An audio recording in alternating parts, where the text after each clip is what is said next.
एक पतीले में 1 प्याली ऑयल शामिल करेंगे, उसमें 4 बड़े टमाटर और 3-4 हरी मिर्चें शामिल कर देंगे। बैंगन को पहले ही आग पे मैंने भून कर जो अच्छे से छील कर उनको मैश करके रख दिया था।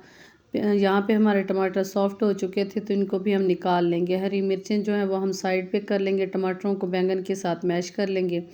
यहाँ 3 से 4 बड़ी प्याज चॉप की हुई वो मैंने ली थी, अब ऑयल में शामिल कर देंगे। इनको हल्का सा सौते करेंगे। यहाँ पे देखिए टमाटर और बैंगन अच्छे से जो है वो मैश करके मैंने रख दिए थे।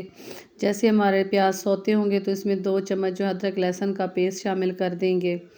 जैसे ही इसकी खुशबू आने लगेगी तो इसमें थोड़ा-सा पानी का छींटा लगाएँगे। फिर इसमें बेसिक मसाले जाएँगे, जिसमें 1 चम्मच जो है वो मैंने नमक शामिल कर दिया था, हाफ़ टी स्पून हल्दी और 1 टीस्पून जो है वो सूखा धनिया पाउडर और 1.5 चम्मच जो है वो मैंने लाल मिर्च वो शामिल कर दी थी इसमें।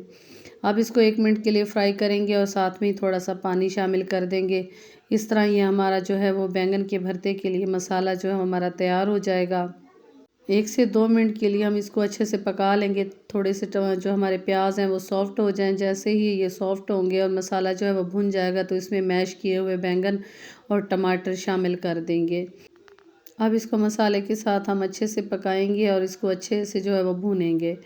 बैंगन का भरता बहुत ही मज़े का लगता है, तंदूरी रोटी हो गर्मा गर्म साथ में चटनी हो तो बहुत ही मज़े का लगता है। यहाँ पे हमारे जो बैंगन थे वो अच्छे से मसाले के साथ यकजान हो गए थे और बिल्कुल मज़ेदार सा जो भरता था वो तकरीबन तैयार होने वाला था।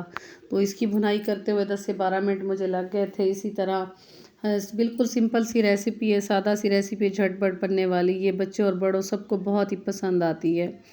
बैंगन का भरता जो है गर्मियों की ख़ास एक डिश है, इसे ज़रूर बनाइएगा और ट्राई कीजिएगा। इस तरीके से बहुत ही सिंपल सा तरीका है। देखें जी हमारा बैंगन का भरता बन के तैयार हो चुका था। ऑयल जो है वो सेपरेट हो चुका था और बिल्कुल जो बैंगन थे वो मैश हो चुके थे। अब इसमें जो फ्राई की हुई हरी मिर्चें थी वो इसमें हम शामिल कर देंगे और इसके ऊपर जो है वो इसको गार्निश के लिए हरा धनिया काफ़ी सारा मैंने जो काट के रखा था वॉश करके इसके ऊपर वो स्प्रिंकल कर देंगे। तो बैंगन का भरता तैयार है। बताइएगा आपको कैसी लगी रेसिपी।